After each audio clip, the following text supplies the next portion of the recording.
ആ ഗുണ്ടകളെല്ലാം മണിക്കൂറുകൾക്കുള്ളിൽ ജാമ്യത്തിറങ്ങിപ്പോയി സർ. അവർക്ക് വേണ്ടി ക്യൂ നിൽക്കുകയാണ് ആവശ്യക്കാർ. ഈ നാട്ടിലെ ഇടത്തരക്കാരും പാവങ്ങളും ഒക്കെ ഗുണ്ടകളെ കൊണ്ട് പൊറുതിമുട്ടിയിരിക്കുകയാണ് സാർ. കഴിഞ്ഞ കുറേ വർഷങ്ങളായി ഇവിടെ നടന്ന 90% കൊലപാതകങ്ങൾക്കും ആത്മഹത്യകൾക്കും പിന്നിൽ ഗുണ്ടകളും അവർക്ക് പുറകിലുള്ള തൽപര കക്ഷികളുമാണെന്ന് നിസ്സംശയം പറയാം സാർ. കഴിഞ്ഞ 5 വർഷത്തിനുള്ളിൽ ഇവിടെ ഉണ്ടായിട്ടുള്ള സർവ്വ ഗുണ്ടാ വിളയാട്ടങ്ങളുടെയും അക്രമങ്ങളുടെയും സത്യസന്ധമായ കേസ് ഹിസ്റ്ററി എനിക്കുടനെ വേണം, വിത്ത് ഇമ്മീഡിയറ്റ് എഫക്ട്. സാർ, ഈ ഫയലുകളൊക്കെ ഒന്ന് പഠിക്കണം. കഴിഞ്ഞ 5 വർഷത്തിനിടയ്ക്ക് കേരളത്തിലുണ്ടായിട്ടുള്ള ഞെട്ടിക്കുന്ന അക്രമങ്ങളുടെ സത്യസന്ധമായ ഡീറ്റെയിൽസ് ആണിത്. 300-ലേറെ കൊലപാതകങ്ങൾ, 2000-ലേറെ ആത്മഹത്യകൾ, 3000-ലേറെ ആത്മഹത്യാ ശ്രമങ്ങൾ, അക്രമങ്ങളിൽ അംഗമംഗം വന്നവർ 6000-ലേറെ. എന്നിട്ടോ ബന്ധപ്പെട്ട കേസുകളിൽ ശിക്ഷിക്കപ്പെട്ടത് വെറും 12 പേർ. വ്യക്തമായ തെളിവുകളോ സാക്ഷിമൊഴികളോ ഇല്ലാതെ രക്ഷപ്പെട്ടവർ 650-ലേറെ. ഇനിയും പോലീസിന് കണ്ടുപിടിക്കാൻ പറ്റാത്ത കേസുകൾ 100-ലേറെ. ഇതൊക്കെ ആ അവറാച്ചനും അതിനു മുമ്പ് പ്രതിപക്ഷവും ഭരിച്ചിരുന്നപ്പോഴാ. സാർ, മറ്റുള്ളവരുടെ മേൽ പഴിചാരി രക്ഷപ്പെടാനുള്ള തന്ത്രമല്ല ഇപ്പോൾ ആവശ്യം. ഞാനിപ്പോ എന്താ ചെയ്യണ്ടേ? ഇതൊക്കെ അന്വേഷിക്കേണ്ട ചുമതല പോലീസിനല്ലേ? സമയമുണ്ടെങ്കിൽ താൻ തന്നെ പോലീസിനെ കൊണ്ട് അന്വേഷിപ്പിക്കടോ. താങ്ക് യു സാർ, ഈ പെർമിഷൻ മാത്രം മതി. നിക്ക് ഞാനൊരു ആവേശത്തിന് പറഞ്ഞു വെച്ച് എന്താ തന്റെ ഉദ്ദേശം? സാർ, ഞാൻ പറഞ്ഞില്ലേ ഈ അക്രമങ്ങളുടെ എല്ലാം പിന്നിൽ ഗുണ്ടകളാണെന്ന്. അതൊക്കെ ആർക്കറിയാൻ പാടില്ലാത്തത്? എങ്കിൽ പിന്നെ ഈ ഗുണ്ടാവിളാട്ടം നമുക്ക് അങ്ങ് അവസാനിപ്പിച്ചൂടെ സാർ? ഈ നാട് നന്നാവണമെങ്കിൽ, ജനങ്ങൾക്ക് പേടി കൂടാതെ ജീവിക്കണമെങ്കിൽ കേരളത്തിൽ അടിയന്തരമായി ഗുണ്ട ആക്ട് നടപ്പാക്കിയേ പറ്റൂ. അതെ സാർ, നമ്മുടെ അയൽ സംസ്ഥാനത്തെ മുഖ്യമന്ത്രി ആക്ട് നടപ്പാക്കിയില്ലേ? എടോ, അവരൊരു സ്ത്രീയാ, അവർക്ക് എന്തു ആകാം. അവരെ തൊട്ടാൽ പീഡനം, സ്ത്രീ പീഡനം. എന്നെ തട്ടിയാ എന്റെ കുടുംബത്തിന് പോയി. സാർ, സാറിന് ഒരു പോറൽ പോലും സംഭവിക്കില്ല. ഇതിപ്പോ പോറലല്ലോ, ഓട്ടയല്ലേ വീഴാൻ പോണത്. ഓട്ട ഈ വെടിയുണ്ടിയും കത്തിയൊക്കെ കയറുമ്പോണ്ടാവണം ഓട്ട. സാർ, ഞാൻ പറയുന്ന താൻ എന്ത് പറഞ്ഞാലും ഞാൻ സമ്മതിക്കില്ല. ഇതൊക്കെ തനിക്ക് മുൻപരിചയം ഇല്ലാത്തോണ്ട് തോന്നുന്നു മണ്ടത്തര. എങ്കിൽ പിന്നെ സാർ ഒരു കാര്യം ചെയ്യും, മുൻപരിച്ചുള്ള ആരെങ്കിലും വെച്ച സാർ അങ്ങോട്ട് ഭരിച്ചോ. ഞാൻ രാജിവെക്കാൻ പോവാ. നീ എനിക്ക് ഹാർട്ട് അറ്റാക്ക് ഉണ്ടാക്കുന്ന വർത്താനം പറയരുത്. നീ രാജിവെച്ച് പോയാ എന്റെ മന്ത്രിസഭ മൂക്കൂത്തി വീഴില്ലേ? എങ്കിൽ എന്റെ വഴിക്ക് വരേണ്ടി വരും. നീ പറയണേല് കാര്യമുണ്ടെന്ന് എനിക്കറിയാം, പക്ഷെ നിനക്കൊരു കാര്യം അറിയില്ല. ഇവിടുത്തെ എല്ലാ രാഷ്ട്രീയ പാർട്ടികളുടെയും നിത്യോപയോഗ സാധനങ്ങളിൽ ഒന്നാണ് ഈ ഗുണ്ടകൾ. അതുകൊണ്ട് ഭരണകക്ഷിയും പ്രതിപക്ഷവും ഇതിന് സമ്മതിക്കില്ല. ഈ ബില്ല് നിയമസഭയിൽ പാസ്സാവൂല. അറിയാം സാർ, ആദ്യം നമുക്ക് മന്ത്രിസഭ കൂടി തീരുമാനിക്കാം. ഗവർണറെ കൊണ്ട് സ്പെഷ്യൽ ഓർഡിനൻസ് പുറപ്പെടുവിച്ച് ഈ ഗുണ്ട ആക്ട് നടപ്പിലാക്കാം. എന്നിട്ട് 6 മാസത്തിനുള്ളിൽ നമുക്ക് നിയമസഭയിൽ പാസ്സാക്കിയെടുത്താൽ മതി. 6 മാസം മതി എനിക്ക് കേരളത്തിലെ സർവ്വ ഗുണ്ടായുസം തുടച്ചു നീക്കാൻ.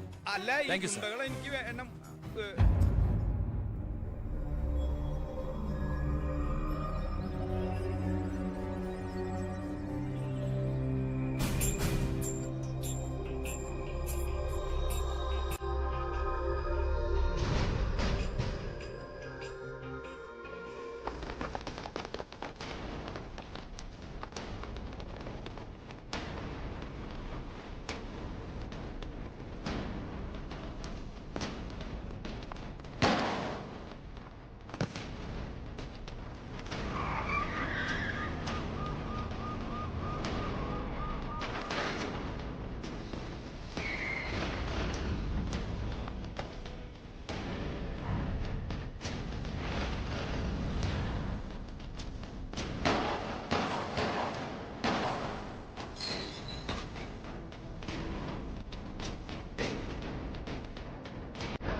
ഇതാ ചാവി. എന്നാ ഞങ്ങൾ ഇറങ്ങട്ടെ. ഓ ആയിക്കോട്ടെ.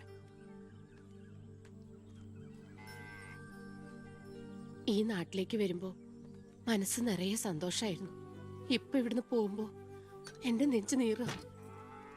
എന്റെ മോൾക്ക് വന്ന മഹാഭാഗ്യം ഞാനായിട്ട് തട്ടിത്തെറിപ്പിച്ചല്ലോ എന്നോർക്കുമ്പോ ഇന്നിപ്പോ മഹാറാണിയെ പോലെ കഴിയേണ്ട നീ 100 വട്ടം ശപിച്ചിട്ടുണ്ടാവില്ലേ ഈ അമ്മേ? ഇല്ല അമ്മേ, അർഹിക്കാത്തത് ആഗ്രഹിക്കരുതെന്ന് കുഞ്ഞുനാളോട്ട് എന്റെ അമ്മയല്ലേ എന്നെ പഠിപ്പിച്ചത്. അമ്മ കേറ്.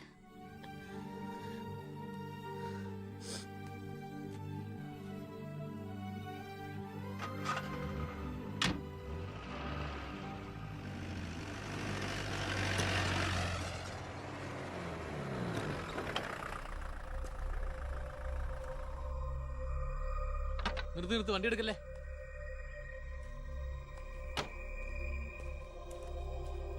എന്താ പെട്ടെന്ന് ഇങ്ങനെ ഒരു തീരുമാനം? സ്കൂളിൽ ടെമ്പററി പോസ്റ്റ് ആയിരുന്നല്ലോ, അത് കഴിഞ്ഞു. ഇനിയിപ്പോ ആരാ ഉള്ള ഇവിടെ? ഞങ്ങൾ പോവാൻ നാട്ടിലേക്ക്. ഞാൻ ആ പഴയ പോസ്റ്റ് പെർമനന്റ് ആക്കി തന്നാലോ? വേണ്ട, എനിക്ക് പേടി എവിടെ ജീവിക്കാൻ. അവിടെ ചെന്ന് 10 കുട്ടികൾക്ക് ട്യൂഷൻ എടുത്തിട്ടാണെങ്കിലും ഞങ്ങൾ ജീവിച്ചോളാം. ഞാൻ അതല്ല ഉദ്ദേശിച്ചേ. അന്ന് ദേവികമ്മ ചോദിച്ച ചോദ്യങ്ങൾക്കൊന്നും എനിക്ക് മറുപടി പറയാൻ കഴിഞ്ഞില്ല. കാരണം പറയത്തക്ക പണിയൊന്നും ഉണ്ടായിരുന്നില്ലല്ലോ. ഇപ്പൊ എനിക്ക് ചെറിയൊരു ജോലിയുണ്ട്, ഇവിടുത്തെ ഹോം മിനിസ്റ്ററാ. സ്ഥിരം ജോലി എന്നല്ലെങ്കിലും 2 വർഷം തികച്ച MLA പെൻഷൻ കിട്ടും. പിന്നെ ഒരു ജോലി തനിക്കും കൂടി ഉണ്ടെങ്കിൽ ഒരു കുടുംബം സുഖമായിട്ട് കഴിഞ്ഞു പോക്കോളൂ. എന്തൊന്നും മിണ്ടാത്ത രണ്ടുപേരും. മന്ത്രിയായെന്ന് കരുതി എന്റെ ഇഷ്ടങ്ങൾക്ക് മാറ്റമൊന്നും സംഭവിച്ചിട്ടില്ല കേട്ടോ. അമ്മേ, ഒരിക്കൽ കൂടി ഞാൻ ചോദിക്കുക, എനിക്ക് കല്യാണം കഴിച്ച് തന്നൂടെ ഇവളെ?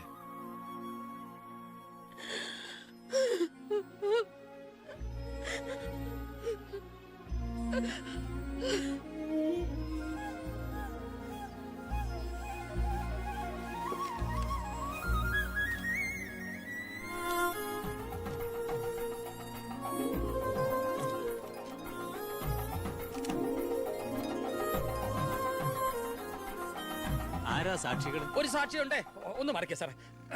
ജോസഫ് വർക്കി, കുണ്ടാലി തെക്കേതിൽ, ചിറ്റാരിക്കര. ഈ ധന്യ മുഹൂർത്തത്തിന് സാക്ഷിയാകാൻ ഒരവസരം എനിക്ക് തരണം. ദാ ഇവിടെ. അങ്ങോട്ട് മാറി നിൽക്കണോ? മാറിയിക്കാൻ പറഞ്ഞപ്പോ ഓക്കെ. തട്ടിപ്പും വെട്ടിപ്പും ഒക്കെ നിർത്തി ഇനിയുള്ള കാലം ഒരു നല്ല മനുഷ്യനായിട്ട് ജീവിക്കണമെന്നാണ് എൻ്റെ ആഗ്രഹം. നല്ലതാ. മന്ത്രിയോടൊപ്പം നടന്നില്ലെങ്കിൽ വീട്ടിലും നാട്ടിലും ഒരു പട്ടിയുടെ വില പോലും എനിക്ക് കിട്ടില്ല. എന്നെ കൈവെടിയരുത്. ഞാനൊന്ന് ആലോചിക്കട്ടെ. എന്താ ഈ പത്രക്കാരും പോലീസുകാരും കാണിക്കുന്നേ?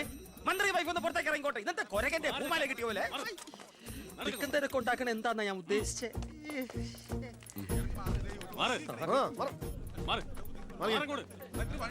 വഴി കൊടുക്ക്.